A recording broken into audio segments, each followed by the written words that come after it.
Today we will discuss about questions 1 to 5 on page number 10 in NCERT book. Chapter 1 Matter in our Surroundings. Question 1 to 5 जो NCERT के book में पहले chapter में matter in our surroundings page number 10 पे दिया हुआ है, उसमें एक एक क्वेश्चन हम देखते हैं। तो क्वेश्चन नंबर 1, सबसे पहले क्वेश्चन नंबर 1 देखते हैं। Question number 1, why does a desert cooler cool better on a hot dry day. तो यहाँ पे देखिए, यहाँ इसका कूलर का एक थोड़ा सा प्रोसेस समझना होगा हमको। बिल्कुल इजी प्रोसेस है, जो अभी आपने इवेपोरेशन पढ़ा है उस इवेपोरेशन से ही ये रिलेटेड क्वेश्चन है। तो अगर इवेपोरेशन आपने बढ़िया से पढ़ा है, उसके कौन कौन से फैक्टर हैं जो उसको प्रभावित करते हैं, उसको अगर आपने ध्यान से देखा होगा तो ये क्वेश्चन आंसर आपको आसानी से समझ में आएगा। अगर नहीं देखे हैं तो उस वीडियो को जाके एक बार प्ले करेंगे तो हमको अच्छे से समझ में आएगा। ये आपका कूलर है। कूलर में ऐसे ही फैन दिया होता है और ये आपका फैन, और इसके पीछे आप देखे होंगे, इसके पीछे जो होता है वो मैट लगा होता है, वेट मैट। और वेट मैट क्या होता है, यहाँ पे आपका ये वेट मैट लगा हुआ है और इसमें वाटर के ड्रॉपलेट्स होते हैं जो पाइप के थ्रू आप ऊपर से यहाँ पे जो इसमें वाटर भरते हैं ऊपर से ये वाटर ड्रॉपलेट्स नीचे टपकते रहते हैं और इसको मैट को पूरा वेट रखते हैं, यानी गीला रखते हैं। अब जो हमारे सराउंडिंग एरिया से जो यहाँ पे हॉट एयर होता है वो यहाँ पे जाता है, और जो वाटर के पार्टिकल्स हैं वो वाटर के पार्टिकल्स जो हैं क्या करते हैं, एब्जॉर्ब करते हैं इस हॉट को, यानी जो हमारा हीट एनर्जी है, हीट एनर्जी जो है वाटर जो होता है, वाटर के पार्टिकल्स उसको एब्जॉर्ब करते हैं और एब्जॉर्ब करने के बाद ये इवेपोरेट होते हैं। यहाँ से ये इवेपोरेट होते हैं और इवेपोरेट होने के बाद इधर से कूल एयर आपको मिलता है।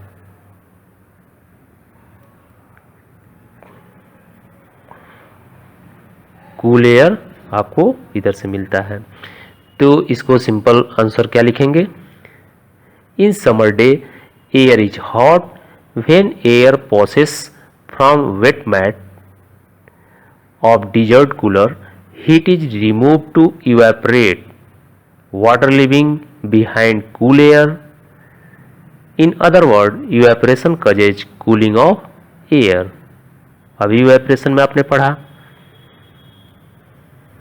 Question number 2, how does the water kept in an earthen pot मटका become cool during summer? ये मटका आप देखे होंगे, मटका जो जिसमें हम गर्मी के दिन में वाटर यानी पानी रखते हैं, जिससे हमारा वाटर क्या होता है, कूल हो जाता है, और कूल होने के बाद इसको हम पीने के लिए इस्तेमाल करते हैं। तो यहाँ जो अर्दन पार्ट इसका जो होता है, अर्दन पार्ट, इसमें आपको दिखाई नहीं दे रहा होगा, लेकिन यहाँ पे इस अर्दन पार्ट में छोटे छोटे छिद्र होते हैं। ये छोटे छोटे यानी इसको हम बोलते हैं माइन्यूट पोर्स। तो इसमें बहुत सारे माइन्यूट पोर्स होते हैं, यानी छोटे छोटे छिद्र होते हैं। अब इससे क्या होता है, छोटे छोटे छिद्र जो होते हैं, इससे जो इसके अंदर का वाटर होता है,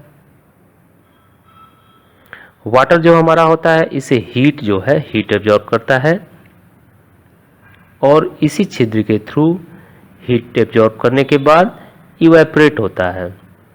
यहाँ पे हमारा देखिए इवेपोरेट प्रोसेस ही है, ये भी इवेपोरेट प्रोसेस से ही कूल करता है वाटर को। तो यहाँ इवेपोरेट होने के बाद यहाँ पे क्या कर रहा है, हीट को लॉस कर रहा है। इवेपोरेट होने के बाद यहाँ पे हीट लॉस हो रहा है, और हीट लॉस होने के बाद यहाँ हमारा जो वाटर है वो कूल हो जाता है। जो वाटर है वो क्या होता है, कूल हो जाता है। अब ये जो हमारा देखे होंगे आप, जब जैसे ही आप इसमें वाटर भरते हैं और कुछ देर बाद 2-4 घंटा 5 घंटे के बाद अगर आके देखेंगे तो इसका वाटर लेवल जो होगा, वो क्या होगा, कम हो जाएगा। यानी वाटर का लेवल जो होगा वो यहाँ पे कम हो जाएगा, डिक्रीज होगा, क्योंकि इसमें कुछ वाटर के पार्टिकल्स हैं वो इवेपोरेट हो गए होंगे और इसके वजह से इसका लेवल, वाटर लेवल जो है कम, डिक्रीज हो गया।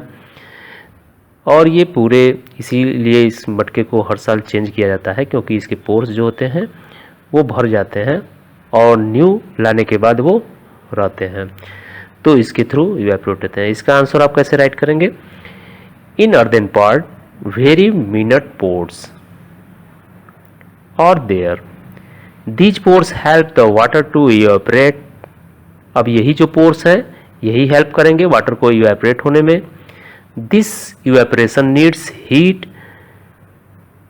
When water evaporate by using heat it produce cooling effect. Question number 3, why does our पंप feel cold when we put some acetone और पेट्रोल और परफ्यूम ऑन इट। यानी जब हम अपने पंप पे, हथेली पे पेट्रोल, एसीटोन या परफ्यूम अगर उस पर गिराते हैं तो क्या महसूस होता है, कोल्ड महसूस होता है। ऐसा कैसे महसूस होता है, तो जो हमारे एसीटोन, पेट्रोल और परफ्यूम हैं वो हाईली वोलेटाइल लिक्विड्स हैं, यानी इसमें क्या होता है, फास्ट इवेपोरेशन होता है। इसका जो इवेपोरेशन होता है बहुत ही फास्ट होता है, और हमारे पंप से ये हीट जो क्या करता है, हीट एब्जॉर्ब करता है, और हीट एब्जॉर्ब करने के बाद इवेपोरेट होता है और हमारे पंप को कूल कर देता है। तो इसका आंसर कैसे राइट करेंगे, पेट्रोल, एसीटोन और perfume are highly volatile liquids, when we put them on our skin, palm, they observe heat, यानी वो क्या करते हैं, हीट को एब्जॉर्ब करते हैं, एंड इवेपोरेट रैपिडली, बहुत तेजी से इवेपोरेट होते हैं। So this rapid evaporation produces cooling effect. Question number 4, why are we able to sip hot tea और milk faster from a saucer rather than a cup. अब ये जो हमारा कप है, आप भी ऐसा किए होंगे, ये कप में अगर हॉट टी, यहाँ जो हमारा कप है इसमें अगर हम हॉट टी लें या मिल्क हो तो इसको हम गरम गरम नहीं पी पाते हैं, तो इसको हम एक सॉसर में इसको पोर करते हैं, यानी गिराते हैं, और इसको कूल करते हैं, कूल करने के बाद पीते हैं।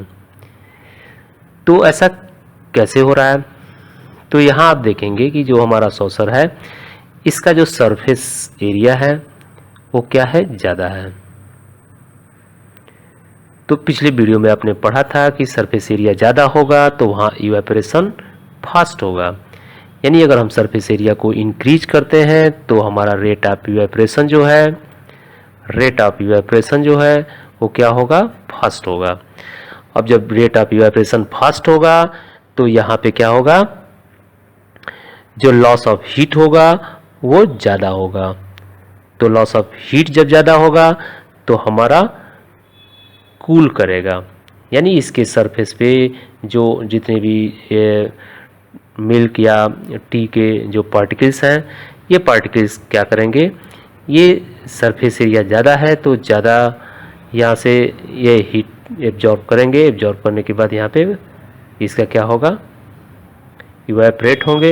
इवेपोरेट होने के बाद ये जो है हीट लॉस करेंगे, जिससे हमारा ये जल्दी कूल हो जाएगा। तो इसका आंसर कैसे राइट करेंगे? व्हेन टी और milk is poured in saucer, saucer has more surface area faster cooling due to heat loss. यहाँ पे हीट लॉस ज़्यादा होगा तो कूलिंग फास्ट होगा। In such way loss of heat makes tea और milk cool and we can sip faster, और जिससे हम तेजी से इसको पी सकते हैं। Question number 5, what type of cloth should we wear in summer, यानी समर में किस टाइप का क्लॉथ हमको पहनना चाहिए। तो अभी हम पिछले वीडियो में देखे हैं कि कॉटन क्लॉथ जो हमारा होता है वो सुपर होता है। क्यों होता है कॉटन क्लॉथ? ये कॉटन क्लॉथ के बारे में अभी हम डिस्कशन किए थे कि कॉटन क्लॉथ जो होता है वो गुड एब्जॉर्बर है। ये गुड एब्जॉर्बर है किसके लिए? For water. तो ये जब हम पहनते हैं कॉटन क्लॉथ, तो जो गर्मी के मौसम में समर में जो स्वेट होता है, पसीना होता है, उसको ये जल्दी एब्जॉर्ब करता है।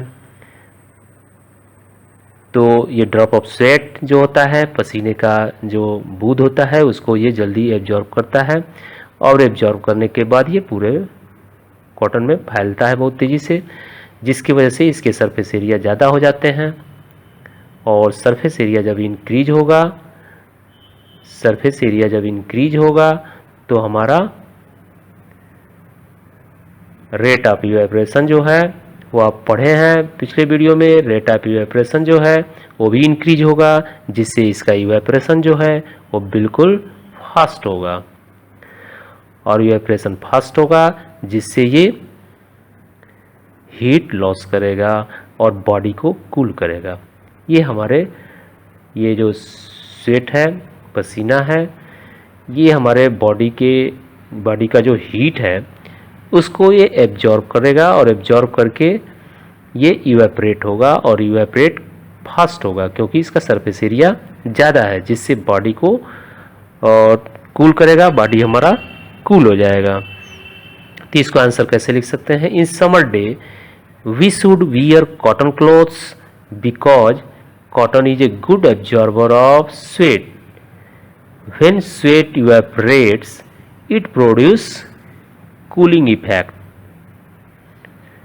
तो ये आपका क्वेश्चन 5 कंप्लीट हो गया। अब इसके बाद नेक्स्ट वीडियो में पढ़ेंगे हम एक्सरसाइज। थैंक्स।